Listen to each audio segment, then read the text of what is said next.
Assalamualaikum warahmatullahi wabarakatuh. Perkenalkan, nama saya Silma Kafah. Saya merupakan dosen Prodi Farmasi Program Sarjana Fakultas Kesehatan Universitas Harapan Bangsa.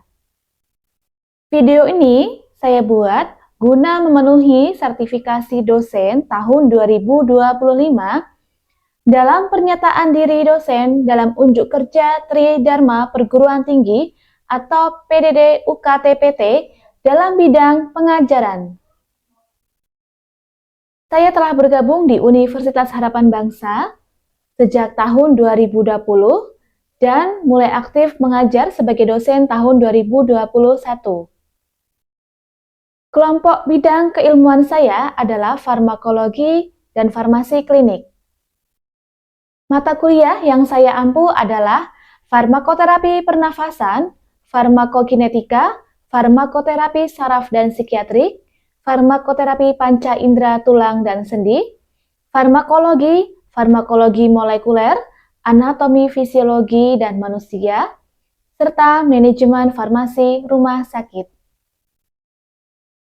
Dalam video ini, saya akan memaparkan tentang mata kuliah farmakoterapi pernafasan dengan metode DIA, Delivery, Interacting, and Assessment.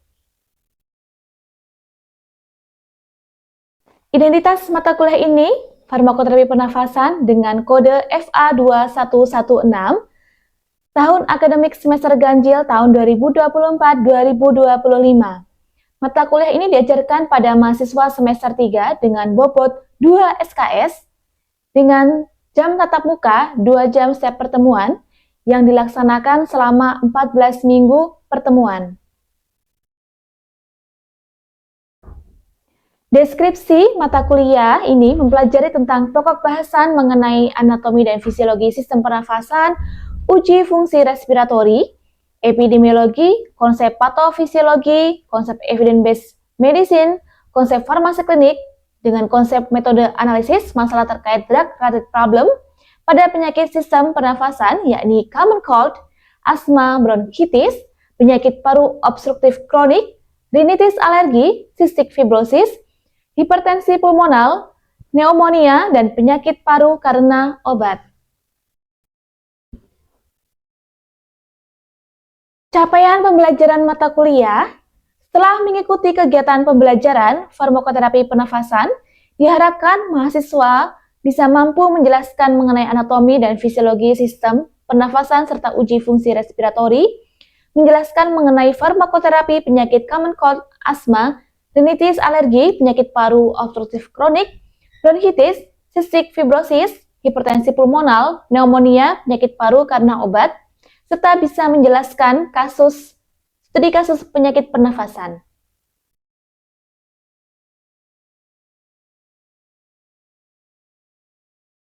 Materi pembelajaran yang disampaikan pada mata kuliah farmakoterapi ini, pertemuan 1 hingga 7, anatomi dan fisiologi sistem pernafasan, kemudian uji fungsi respiratori, pertemuan 3 hingga 7, yakni definisi, epidemiologi, etiologi, patofisiologi, penata laksanaan terapi serta evaluasi dan monitoring pada penyakit common cold, asma, rinitis alergi, bronkitis, dan penyakit paru obstruktif kronik.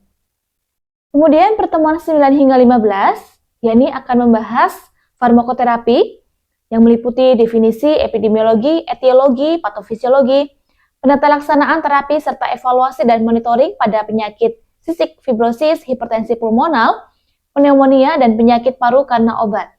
Pada pertemuan 14 dan 15, yakni literatur review pada penyakit pernafasan, penyakit asma, bronkitis, dan PPOK.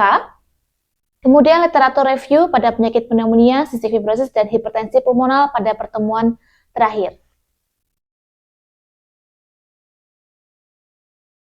Metode pembelajaran dari DEI melalui berfokus pada Student Team Achievement Division, yakni di sini ada 5 komponen metode pembelajaran yang digunakan untuk mencapai tujuan pembelajaran, yaitu kerja sama tim, kemudian nanti dipresentasikan di kelas, kemudian penilaian tinjauan skor individu melalui kuis, soft skill, dan juga rekognisi tim. Sistem pembelajaran mode perkuliahan dilakukan melalui offline class atau tatap muka, yang mana saya juga menggunakan LMS, website skalsa.uhb.ac.id S1 Farmasi. Di sini saya akan mengupload kegiatan perkuliahan yang telah dilaksanakan, kemudian absensi, kuis, maupun tugas-tugas serta materi bisa diakses oleh dosen dan seluruh mahasiswa untuk mengerjakan tugas melalui website LMS Skalsa. Pada mata kuliah farmakoterapi pernafasan, ada komponen evaluasi penilaian. Ujian tengah semester 25%, ujian akhir semester 25%, kemudian tugas 25%, kuis 15%, dan soft skill 10%. Berikut ini rekaman video micro teaching dengan topik farmakoterapi pernafasan pertemuan 5 dengan tema bronkitis. Silahkan menyaksikan. Oke, Assalamualaikum warahmatullahi wabarakatuh. Oke, selamat sore ya.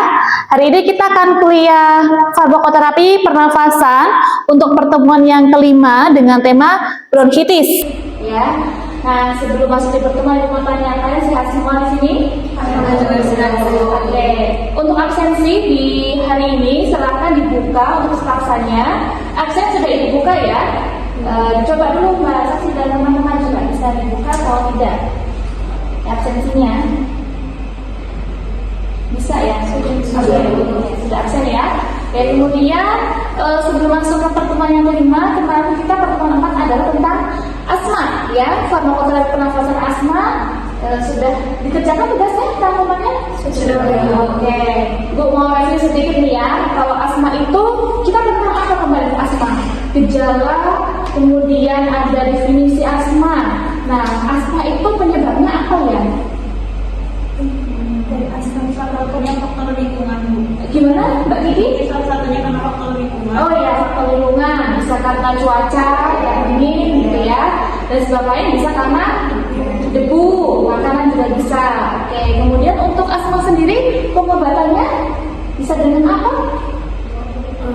Bisa digolongkan beberapa jenis. Yang ini salah satunya golongan sabar atau short acting beta agonis ya. Untuk obatnya contohnya salbutamol. Oke, sip ya. Jadi sudah paham tentang asma. Kita lanjutkan ke materi berikutnya, pertemuan 5 tentang bronkitis. Sehat semua ya? Siap untuk menerima materi selanjutnya? Oke ya. Nah, untuk yang bronkitis ya, kita lihat. Nah, capaian pembelajaran mata kuliah, mahasiswa bisa menjelaskan mengenai farmakoterapi penyakit bronkitis akut dan bronkitis kronis. Ya, kemudian dengan kajian materi yaitu ada definisi penyakit bronkitis, epidemiologi dan etiologi, patofisiologi, kemudian penata laksanaan terapi penyakit bronkitis dan juga evaluasi dan monitoring terapi pada penyakit bronkitis. Ya, sebagai awal pendahuluan. Ya, pada bronkitis itu penyebabnya salah satunya adalah karena infeksi virus, ya, sehingga virus ini pada saluran pernafasan menyerang bronkus, ya. Jadi pada bronkusnya terserang virus, ya, sehingga bisa endingnya terjadi penyebabnya adalah peradangan, ya, nantinya peradangan yang memicu penyakit bronkitis. Nah, bronkitis itu dibagi menjadi dua, ada bronkitis akut ya dan juga bronkitis kronis. Nah, pada bronkitis akut itu peradangan pada lapisan bronkus yang di sini infeksi akut saluran pernafasan bawah dengan manifestasi klinis terutama batuk dengan atau tanpa produksi sputum yang berlangsung kurang dari 3 minggu tanpa adanya bukti klinis atau rongsen paru. Dan pada bronkitis akut biasanya menyerang pada anak-anak usia kurang dari 5 tahun dan penyebabnya bisa karena musim dingin ya dan sering muncul setelah pilek atau sakit tenggorokan atau influenza ya. Pada bronkitis kronis kita lihat. Pada bronkitis kronis ya ini gejala batuk dengan produksi sputum yang berlangsung selama lebih dari 3 bulan dan terjadi beberapa kali dalam 2 tahun berturut-turut. ya. Nah, di sini biasanya pada bronkitis kronis adalah salah satu jenis penyakit paru obstruktif kronik, ya, PPOK. Dan ini biasanya menyerang pada usia dewasa lebih dari 40 tahun.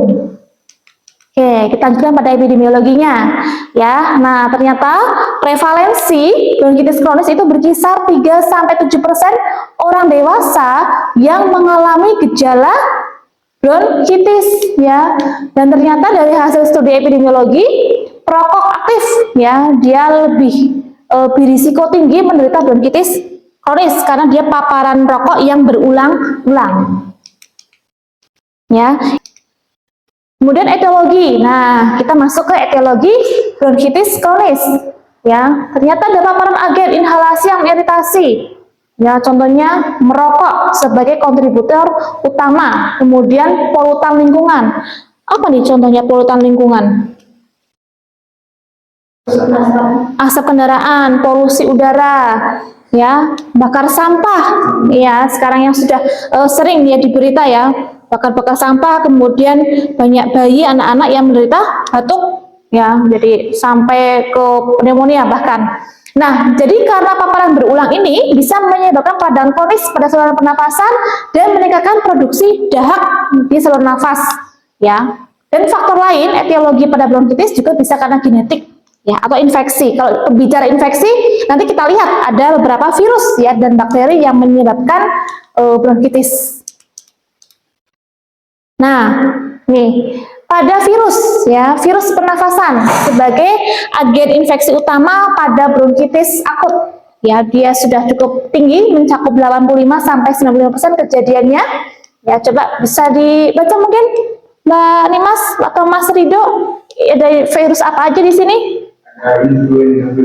Influenza virus, betul. Terus adenovirus. Terus yang ramai kemarin SARS-CoV, ya, jadi bisa menimbulkan bronkitis, ya.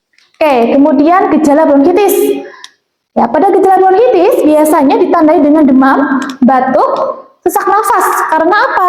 Adanya penumpukan lendir pada saluran pernafasan, ya, sehingga kalau Anda lihat ada orang bronkitis kok sesak nafas karena ada penumpukan lendir di saluran nafasnya. Kemudian gejala utama penyakit bronkitis akut tadi batuk berdahak dan ini mengeluarkan lendir dahak yang jernih kuning abu sampai ke kehijauan. Kemudian pada sebelah kiri ini adalah patofisiologi pada bronkitis yang sudah kronik. Kan tadi batuk terus menerus sehingga terjadi peradangan. Ya, kalau kita bicara inflamasi peradangan maka imun, ya, di sini juga berperan. Nah, khususnya pada orang-orang yang merokok, inflamasinya akan persisten, jadi menetap, ya, di saluran pernafasan. Kemudian kalau kita melihat hasil lab pasien yang bronkitis kronis dan dia perokok aktif, ada peningkatan jumlah pada proinflamasi sitokain termasuk dengan interleukin 8, interleukin 1, interleukin 6 dan juga TNF alfa yang ditemukan pada dahak orang yang perokok aktif, ya, dengan bronkitis kronik. Jadi kalau dilihat dari hasil labnya seperti itu, ya, bisa terlihat ada kenaikan kadar pada proinflamasi sitokain. Dan prognosisnya kita lihat orang atau pasien yang menderita bronkitis, ya, yang memburuk dan tidak mendapatkan penanganan dengan tepat, biasanya pasien sering menunda, ya, oh sembuh sendiri atau ya sudahlah tidak usah berobat gitu, ya. Maka komplikasinya adalah berupa pneumonia, betul. Di sini ada pertanyaan? Belum ada.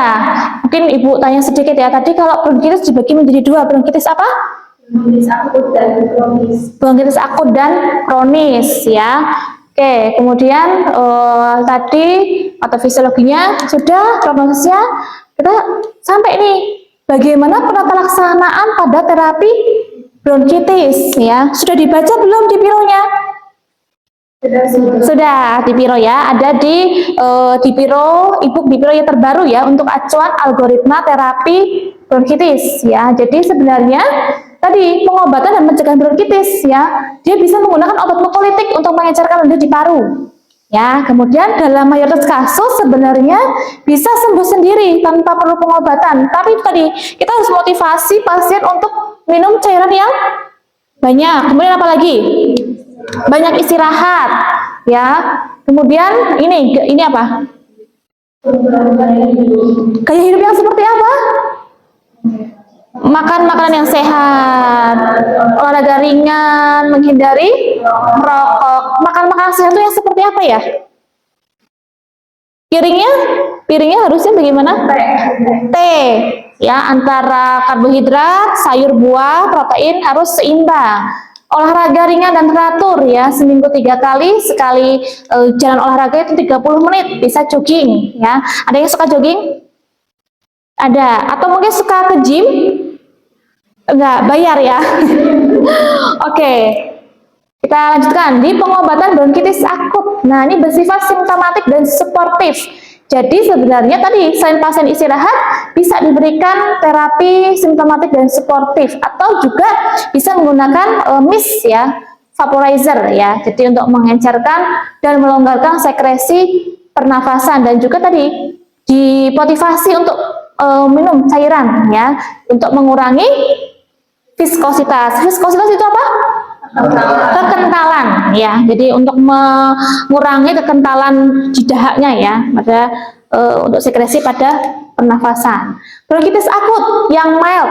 Nah, terapinya analgesik antipiretik untuk meredakan tadi demam, lesu, malaise gitu ya. Bisa menggunakan aspirin atau acetaminophen. Di apotek seringnya apa? Paracetamol. Dosis dewasa 650 mg ya, bisa maksimal kurang dari 4 gram per hari. Dosis anak-anak berapa? 10? Ya, betul. 10 sampai 15 mg ya per kilogram dosis. Jadi kalau ada pasien anak-anak ya di antara orang tua mungkin ya diberikan resep oleh dokter dengan berat badan misalkan 10 kilo. Jadi berapa dosis yang diberikan? 100 sampai 100. Betul. 10 sampai 150 mg ya per dosisnya. Bisa diberikan setiap berapa kali? Berapa jam?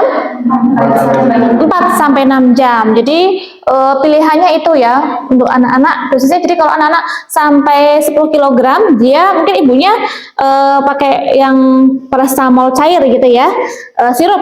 Terus 150 mg ya. Jadi itu tidak overdosis.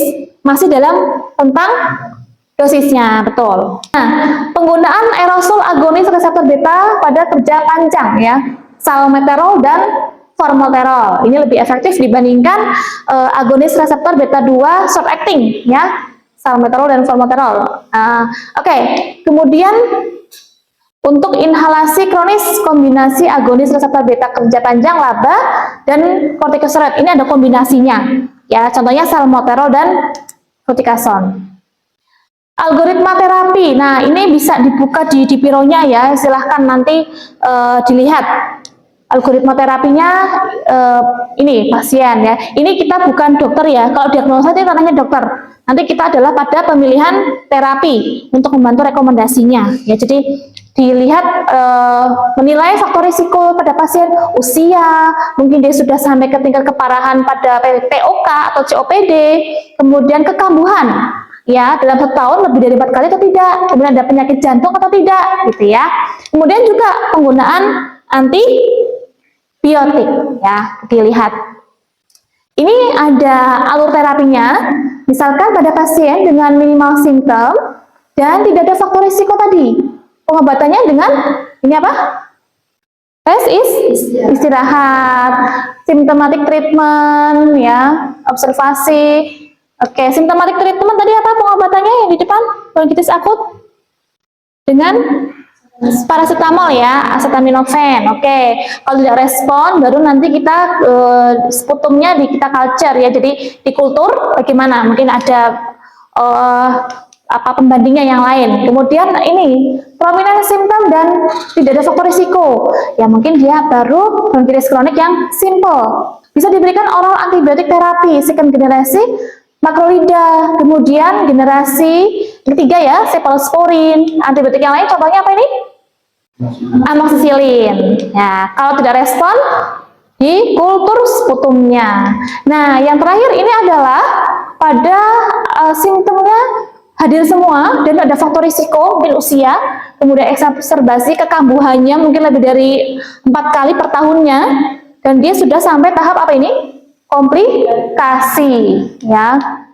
Nah, kita lihat, kita nilai tadi ada tes fungsi uji paru, ya. Kalau nilai FEV-nya 0%, kita lihat ya bisa menggunakan antibiotik oral, ya makrolida, kemudian cephalosporin, ya generasi ketiga, dan antibiotik yang lain. Kalau nilai FEV-nya kurang dari 30% dan sudah sampai gejalanya berat, bisa sampai kita menggunakan fluoroquinolone, atau mungkin dia sudah resisten, ya. Jadi kita lihat bisa menggunakan antibiotik pilihan alternatif yang lainnya. Dan ini adalah antibiotik oral yang digunakan untuk pengobatan, ya, pada eksaserbasi kronik bronkitis, ya, yang akut.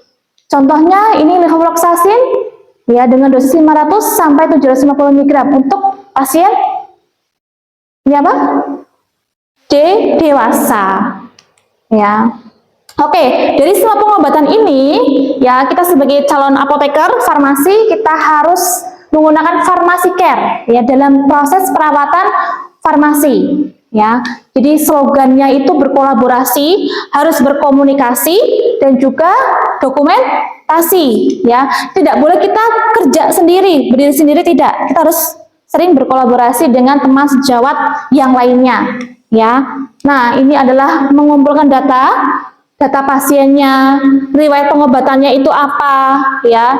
Jangan lupa kalau karakteristik pasien dilihat, yang datang itu misalkan ibunya, pastikan yang sakit ibu atau anaknya.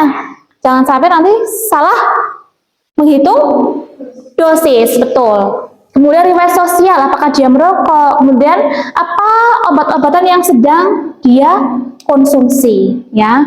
Kemudian untuk SOAP, ya, subjektif dan objektif. Kalau subjektif itu keluhan, ya. Kalau objektif itu adalah yang bisa diukur. Jadi suhu, tekanan, denyut jantung, laju nafas, tinggi dan berat badan, saturasi oksigen, kemudian mungkin ada rongsen dada, hasilnya seperti apa, kemudian pemeriksaan darah lengkap, ya, analisa gas darah dan lainnya. Atau mungkin dia punya hasil mikrobiologi saat ini dan sebelumnya, termasuk mungkin dia punya kerentanan antimikroba jika memang tersedia di hasil labnya. Kita nilai, ya, kita nilai apakah mungkin dia sudah resisten dengan pengobatan antimikroba sebelumnya, atau mungkin ada infeksi dan paparan antibiotik sebelumnya. Plan perencanaan, ya, kita melihat regimen antibiotiknya, ya. Ingat, untuk perencanaan ini kita bukan dokter, kita farmasi. Yang kita lihat adalah tadi termasuk obat, ya, rute pemberian, kemudian dosis, frekuensi, dan durasi. Ingat, kalau pasiennya anak-anak, ya dosisnya disesuaikan, ya, frekuensi dan durasi. Nanti kita nilai juga perencanaan untuk kepatuhan pasien. Ada mungkin pasien lansia yang kepatuhannya kurang, apakah perlu didampingi oleh pendamping minum obat, gitu, ya. Kemudian kita juga nilai apakah ada toksisitas dan potensi modifikasi terapi. Kalau pasien dengan gagal ginjal, kita lihat obatnya mungkin memicu nefrotoksisitas, ya. Kemudian edukasi juga kita perlu, ya, kepada penyedia layanan kesehatan dan pada pasien. Nah, kita implementasikan, kita komunikasikan. Kalau mau ganti obat, jangan pernah memutuskan sendiri. Tanya dulu kepada dokternya, dok, saya mau ganti obat pasien ini, mungkin karena misalkan kepatuhannya rendah dan sudah patuh tapi tidak ada perbaikan, gitu, ya. Tanyakan dulu, ya. Kemudian direncanakan perawatan, ya, dengan tim interdisipliner, perawat, dokter, dan yang lainnya. Kemudian jangan lupa sudah diberikan pengobatan, kita sampai evaluasi dan pemantauan terapi, ya, termasuk juga hasil labnya, kemudian oksigenasi, ya, saturasi oksigennya.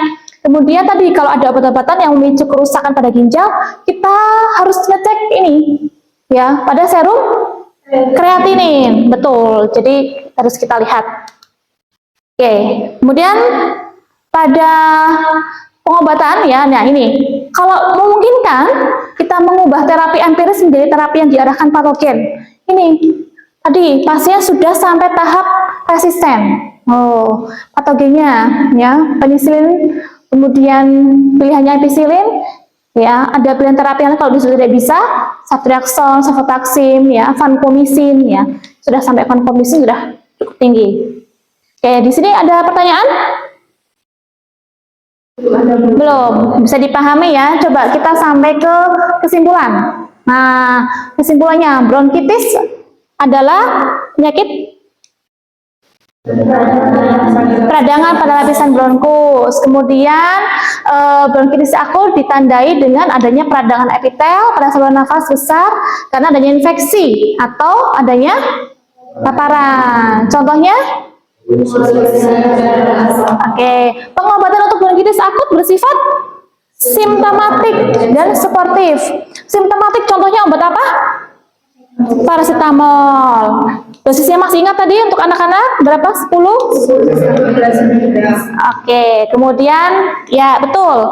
Kemudian regimen antimikroba empiris juga berdasarkan kemungkinan patogen dan risiko mortalitas. Ya, tadi ada pilihan-pilihan obatnya. Ada pertanyaan sampai di sini? Oke, belum ada. Ibu anggap paham ya, berarti ya. Oke, sampailah kita ke penilaian. Nah, tadi kita sudah diskusi, udah belajar ya tentang bronkitis akut, kronis, pengobatannya seperti apa. Sekarang silahkan dibuka skalsanya. Kita akan mengerjakan kuis. Ya, kuisnya pilihan ganda 10 soal. 5 menit cukup? Cukup. Ya, silahkan dikerjakan. Oke, sudah ya? Oke, kalau sudah selesai, nanti di kuis akan ibu cek ya. Semoga di sini nilainya bagus semua di kelas ini. Ya, amin. Oke, terima kasih ya. Cukup pada pertemuan sore hari ini tentang bronkitis akut di pertemuan 5. Selanjutnya di pertemuan depan adalah pertemuan ke-6 tentang rinitis alergi. Nanti dibaca dulu ya untuk materi yang sudah ibu upload nanti untuk belajar. Jadi minggu depan kita tinggal diskusi ya. Oke, cukup. Mohon maaf jika ada kata-kata mungkin yang ibu salah ya. Kalau ada mau diskusi di luar kelas boleh. Terima kasih. Wassalamualaikum warahmatullahi wabarakatuh. Ya. Terima kasih telah menyaksikan video micro teaching saya dalam PDD UKT-PT bidang pengajaran. Terima kasih saya ucapkan kepada Dikti Saintek yang telah memberikan kesempatan kepada saya untuk mengikuti sertifikasi dosen tahun 2025. Wassalamualaikum warahmatullahi wabarakatuh.